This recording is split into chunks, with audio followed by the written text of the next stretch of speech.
Bang, saya tak bagi peluang kali ini. Okay, dah Sila. cepat. Okay, maksud B25 010 200 dan juga 060 100 Suruhanjaya Persaingan Malaysia.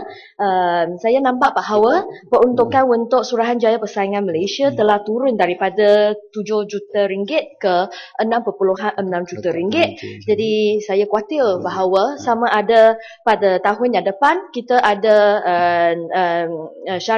Suruhanjaya Persaingan Malaysia ini mempunyai kaki tangan yang mencukupi dan peruntukan yang mencukupi untuklah menghadapi kesan yang akan dibawa olehlah pelaksanaan GST. Dan saya juga nak tanya, setakat ini berapa banyak buah syarikat yang telah diambil tindakan olehlah Suruhanjaya Persaingan Malaysia, dan salah dua syarikat yang saya tahu setakat ini telahlah didenda olehlah NYCC ini adalah MAS dan AirAsia. Mereka pada 6 hari bulan September tahun yang lalu telah didapati buat satu kesalahan di bawah Seksyen 4 golongan 2 golongan B di bawah Akta Persaingan 2100.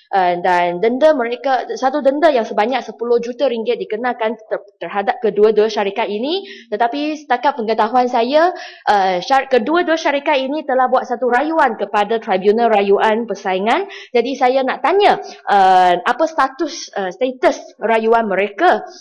Selain daripada itu, butiran 010-800 penguatkuasa, saya juga nak tahu apa itu persediaan Kementerian ini untuklah menghadapi kesan GST yang akan bermula pada 1 April tahun depan, kerana saya rasa banyak NGO ataupun kajian telah dibuat yang menyatakan bahawa harga barangan akanlah naik. Salah satu kajian ataupun kenyataan yang dibuat adalah oleh Persatuan Pemaju Hartanah dan Perumahan Malaysia, REDA. Mereka telah menyatakan bahawa sebenarnya harga rumah dalam pandangan mereka lah, harga rumah akanlah naik sebanyak 3 sampailah 4%. Tetapi dalam satu jawapan daripada Menteri Kesejahteraan Bandar, Perumahan dan Kerajaan semalam, beliau telah menafi secara tidak langsung pandangan dan dakwaan daripada Rahab mengenai isu itu.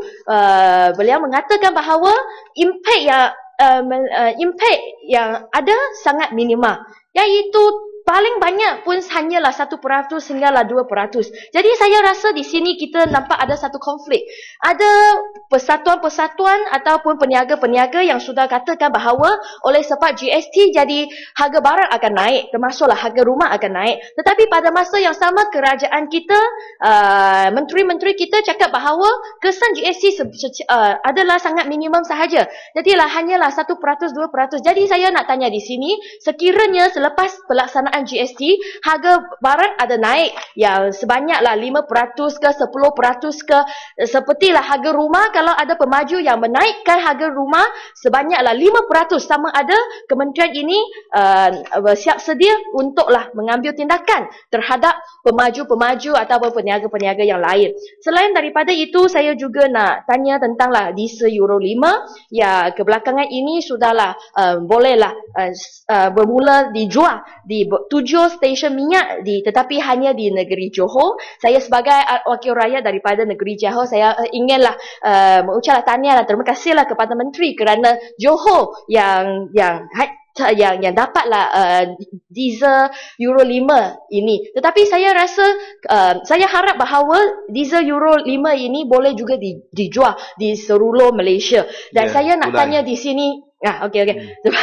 Saya nak tanya di sini adalah sama ada diesel Euro 5 ini bolehlah diberi olehlah pengguna-pengguna biasa, bukan sahaja terhad kepada pemandu-pemandu lori, kerana saya rasa setakat ini diesel Euro 5 itu dijual di Johor kerana ada itu polisi atau yang diletakkan oleh kerajaan Singapura. Jadi saya nak tanya sama ada pemandu-pemandu kereta diesel yang lain yang normal juga bolehlah menggunakan diesel Euro 5. Dan akhirnya saya nak tanya tentang itu, sindiket Gores dah menang dan skim cepat kaya.